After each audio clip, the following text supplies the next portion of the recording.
Hey everybody, thanks for listening to the WWE Podcast After Show. What you're going to listen to right now is a sample of the shows on the WWE Podcast After Show feed. We do have a few up there, and we're trying to become more frequent in adding it. And what they are essentially non-wrestling topic discussions. PG still, it's not X-rated, so don't worry about it if the family's around, but they're usually maybe sometimes wrestling related, but a lot of times they're driven on just general conversation about what's going on or how to help you podcasting. That's what this one particularly is. So I'd really encourage you, as I give you guys a sample of the WWE Podcast After Show, to check it out and subscribe. We're available everywhere that the WWE Podcast is available. I don't need to tell you where that is. So go check us out. I hope you enjoy this sample show and you head over to the WWE Podcast After Show and hit that subscribe button. So enjoy, guys, and I will talk to you soon. Now, everybody, welcome to the WWE Podcast After Show, and I hope everyone's doing well. Thank you for subscribing, and if you're listening to this, then you are a big fan of this show because this is our sub feed, if you will, where our main feed has all the wrestling content focused on reviewing the current product, AEW, NXT, and Raw and SmackDown. So this is the after show, and I don't have an intro because I'm just too lazy to make one right now. But today the topic is money. The topic is money because a lot of people, including myself, at least part of the motivation when you begin a podcast is to make money. I mean, when you're talking into microphone, nobody's there, you would hope that the primary motivation is that you love what you're doing. You love what you're talking about. You have to have a passion for the topic that you're talking about, or you will fall out of it. And many people do. If the main priority is money, you're going to fall out of the podcasting world fast. Unless you're a celebrity or a sports star or some other media star that has a built-in audience that will follow you to your podcast, which 99.9% of us aren't, then you're going to have patience and understand it's going to take time. And people don't want time. People want instant results, especially in a world that wants instant gratification. And when all of us have a tool in our pocket that provides instant gratification, i.e. our smartphones, that you can look anything up on YouTube. You want to zone out, you can watch TikTok for 3 hours, right? Everything today is unfortunately geared towards instant gratification. And I fall victim to that also. I mean, I'm not saying I don't. I mean, I definitely do. And, but when it comes to podcasting, you have to try to set that aside. If your motivation is to make money and realize that you may not even break even with the monthly hosting fees for several months until you start to build an audience and learn how to advertise. And maybe that could be a whole nother podcast as well in terms of how you can actually build an audience. But today I'm going to talk about money because a lot of people ask me, how much do you make? Right. And you know what? I don't feel comfortable publicizing how much we make here. I'll just tell you how to actually build a podcast, or at least give you what I've done to build at least to where I am. I won't give you figures, but I will say that it has, in many months, has doubled how much my mortgage is for my house, on top of my actual job that I work for the state of New York. So it's been pretty lucrative. And you know what? It goes up and down. Like the double mortgage figure I'm talking about happened at the end of last year. And I'll tell you why in a few minutes. And since then, it's got cut in half, not because our downloads are going down, but because the ad revenue, the market, is cyclical, where companies spend their advertising revenue typically in the third and fourth quarters instead of blowing it all in quarter one and quarter two of the calendar year. So, as the year goes on, our revenue goes up, and then when January hits, it drops and tanks. So that's where most people are at when it comes to ad revenue. It's not just this podcast. So let me tell you a couple of ways that I make money and then dive into some of the specifics. Okay, so Fiverr is one place I make money. Okay, it's not the primary source. It's a second. I'd say it's number 2 in terms of how much I make per month in revenue. Fiverr is a place that you can go and sign up for free. Fiverr.com, Fiverr.com. And you can offer podcasting ad placements in your show, in your podcast. Now, if you do that right off the bat, You don't have a built-in audience, and people are going to want to know how many downloads you have, how many people are listening to your show, because that's how much that's what will dictate your price and if people ultimately purchase your ad spots. So this is something I would do after you have a built-in audience, maybe 6 to 12 months. You have, 500 downloads a month or something, and you can actually start to make some income. So what I will also say about Fiverr is take some time to read others' ad pages, their gigs, as they're called, because it'll give you a good idea of maybe how to structure yours. It takes time to put it together. Don't just throw it. It's not going to be able to get thrown together in a half hour. But again, this is kind of step 2 after you have a built-in audience, is Fiverr. It's a great place. If you want some ideas, search on Fiverr, ad placement in podcasts or something like ad spots, ad revenue, or rather advertising on podcasts. Boom, it'll pop up. And you also get more privileges as a seller as you create more revenue. There's I think 4 levels: brand new seller, level 1, level 2, and then top seller, top rated seller. Right now I'm level 2. I'm getting close to being a top seller on Fiverr. I have to hit a revenue goal of, I think it's the $20,000 in total in sales that you make. And I'm getting somewhat close to that. But again, guys, don't forget, like, I've been on Fiverr for years. Okay. So I'm not making $20,000 a month. It's not the case. So it takes time. So look into Fiverr once you have a built-in audience and get an idea. Like I said, do a search on Fiverr. A couple of other small ways before I get to the major way I make money and the primary source is Apple Podcasts. You guys hear me advertise this all the time about Apple Podcasts, 99 cents a month. Apple Podcasts has over the last year offered a subscription service for you can offer exclusive episodes ad-free. Right now we're doing the ad-free thing for 99 cents a month. That is also a smaller way for us to make money and for you to make money if you want to offer ad-free and you want to offer maybe exclusive episodes on Apple Podcasts. They do, I think it's like a $20 or $30 a year charge by Apple to get into the Apple Podcast Connect. That's what it's called, service. So that's a smaller revenue stream, as well as on our website, wwepodcast.com. That's a smaller place that we make money. But over the years, I've rehashed it and paid people to redo it. And I think we're in a good place now where it actually looks somewhat respectable. And we offer ad-free content there, exclusive video content, which much more video will be coming soon, as I have kind of teased. But all this, what I'm talking about, are all kind of step 2, 3, and 4.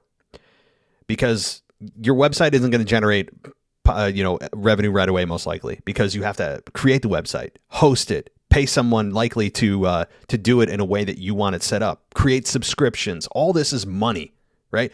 And if you're just starting out, you don't want to dump thousands of dollars in something that isn't going to give you anything back right away, because then you're in the hole for quite some time. So how do you make money right off the bat? You're starting, you're relatively small. And when I say small, I would say less than 1,000 downloads a month, you are probably on the small side of a podcast.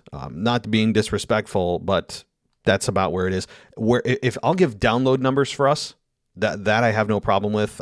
As far as downloads go, we're like 1,500 to 2,000 downloads a day, about 50,000 downloads a month.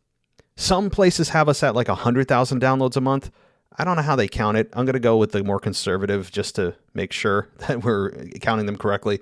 So we're about 50,000 downloads a month is about where we're at. We're 1.4 million total downloads for the entire existence of this podcast. But again, don't forget, we create a lot of content.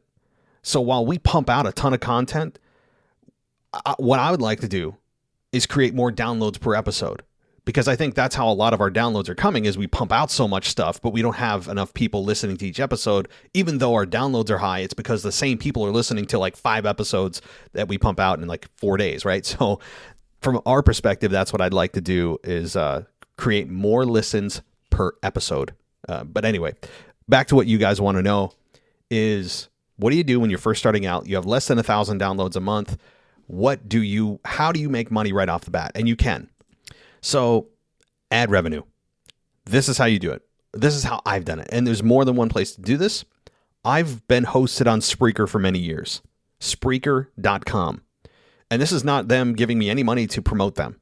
They've been very good, I have to say. Spreaker.com, reasonably priced. There's many tiers you can, not many. There's like 3 or 4 different options they have for a monthly plan. You can do free. You can do like a beginner, a professional, and then enterprise or something like that. And they vary anywhere from like $7 a month to, I think like 80 or 90 bucks a month or something. And at some point, if you get an audience built up high enough, they'll host you for free. I'm actually at that level now. I'm blessed to have that where I don't have to pay Spreaker or anything. It's free, but that takes time. It's called the Spreaker Prime program, something that at this point, if you're listening to this and building a podcast, you probably don't have to worry about yet, but they do offer that. And you know what? Many places do. They offer free hosting if you reach X amount of downloads per month or per episode, whatever their metric is. So how do you make money on Spreaker if you check that out? Well, there's something called programmatic ads. And the best way I can describe this is advertisers from all over the country bid on ad placements as a whole. There's like a bank of ads that they bid on. And the bidding dollar amount changes as the market changes. So if I'm a cell phone company, and like Verizon, and I want to pay for ad space on podcasts on Spreaker, I have to look at how much right now that market is charging for ad space during this time frame, and I would pay Spreaker for that. And then as podcasters put the ad placements in their shows, depending on what the market rate is, depends on how much you get paid. So again, to simplify, it's essentially just a big ad bank. It could be anything from political ads, which you can block, cell phones, health and fitness, business, other podcasts that promote on there. There's a ton of stuff. There's a ton of stuff in terms of ad categories that are in this bank of ads. So what do I do? When you guys hear my show, about every 10 to 11 minutes, you probably cuss and say, hey, oh man, another ad. It usually lasts a minute and a half, which you can cut or add or whatever. I do the minute and a half thing. But every 10 to 11 minutes, I place an ad spot in. Now, I don't know specifically what ads are going in there. It gets pulled from this ad bank that advertisers pay Spreaker to be in. And that's how I get paid. I mean, that's it. At least the majority of my revenue is through Spreaker, through this programmatic ad program. And again, I'm not going to share numbers, but I'd say it's significant. I will say I make more money just podcasting on my side gig, as I'd call it, although I'd love to go full time, than I did working for like 8 years at a grocery store. And I wish I knew this sooner, and then I could have just never actually done a real job and just done this. But that's how I make most of my money, is through Spreaker programmatic ads. Now, there's other things you can do if you get big enough on Spreaker, which I'm not there yet, where they actually will go out to specific advertisers and do something called host read ads, where they say like, I don't know, say Nike, and this is not realistic, but say Nike as an example. Spreaker goes to Nike and says, hey, I've got this wrestling podcast and they do X amount of downloads per month. Are you interested in advertising with them?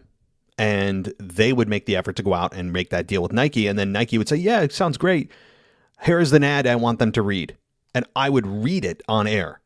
And they would pay me to do that, which are much higher revenue. But, there's very few podcasts who are there because it's difficult to get that high. It exists though. So, but for now, if you're listening to this and you're trying to educate yourself on just even starting and how to make money right away, Spreaker's good. I know Anchor also, if you reach a certain threshold, does do the programmatic ad thing. Red Circle, I was with them for a hot minute. They also provide it. So I think not AdSense. There's another one. I can't remember. But if you just do a little research, there's others that offer programmatic ads. But I would really recommend, if you want to make money right away, search for a podcast platform like Spreaker that offers programmatic ads instantly. You don't have to have a minimum number of downloads to do it. So again, that's how I make most of my ad revenue. There's other ancillary things sometimes. Sometimes, for example, I had the Wisdom app. I don't know if you guys have ever heard of it. Wisdom is like a platform for people to just talk. It's not Twitter or anything. And they came to me, they emailed me and said, "Hey, we'll pay you $500 to just do your first Wisdom discussion, post it on social media and have it." And they paid me $500. I was like, "Hey, it sounds good." So that'll happen occasionally. Doesn't happen often, but sometimes they'll approach you. So that kind of stuff happens. You can also go to something called Podcorn. Podcorn is a sponsorship bank as well, where you can actually send in your proposals to sponsors and they will review, but you likely won't get any hits right off the bat because if you're just starting or you're still relatively small, to them it's not worth their bang for their buck if you don't have that many downloads. It's all about the download numbers in terms of leverage on your end, right? Download numbers speak volumes to advertisers because they want to know how many people they're reaching. That's it. I mean, it's that simple when it comes to revenue. Downloads. Because even on the programmatic ad side, you don't have to worry about sponsorships and you just plug in like, "Hey, I want my ad here. And it's still driven by the number of downloads. So that is how, guys, I mean, I know this isn't the longest podcast in the world, but I wanted to share with you a little bit about revenue because it is something that I know a lot of people get into and want to know how you make money. And there's a bunch of other ways too, right? Like if you want to get on YouTube, which I only got like a few hundred subscribers on there because I don't do video. I think I have like 300 subscribers on YouTube because all it is audio. I upload audio only, and YouTube is not for audio. People want to watch video on YouTube, so it's amazing I even have a few hundred on YouTube. So that's the other thing, and also make sure that you're promoting yourself, and getting yourself on every platform you can imagine. The big ones are Apple Podcasts, Spotify, iHeartRadio, that kind of thing. But when you sign up for Spreaker, there's a distribution tab, and you hit checkboxes for everything you want to be on, every podcast platform. And that is something that I would imagine that you'd want to be on every possible one. So anyway, thank you guys for listening. I hope this was somewhat informative and that you guys are learning a little bit of something if you want to start your own show or, learn how to not do things I've done, which there's many things that I do and continue to do that are just dumb. Right. And sometimes I waste money on things, but it's live and learn. And I want to share that live and learn stuff so you guys don't make those same mistakes. And that's it. So thanks everybody for listening. I really appreciate it. If you want to go ad free, you guys know how to do that. WWEpodcast.com, Apple Podcasts, or Patreon, which is another source of revenue. I didn't even talk about that. Patreon is certainly another place. And we'll talk about that maybe next time. So check us out, patreon.com/WWE Podcast for ad-free everything. Thanks everybody for listening. I'll talk to you next time. Thanks for listening to the WWE Podcast. Don't forget to subscribe on your favorite podcast app so you don't miss a show, or head to WWEpodcast.com. And for all of these shows ad-free, head over to patreon.com/WWE Podcast. Until then, we'll see you next time.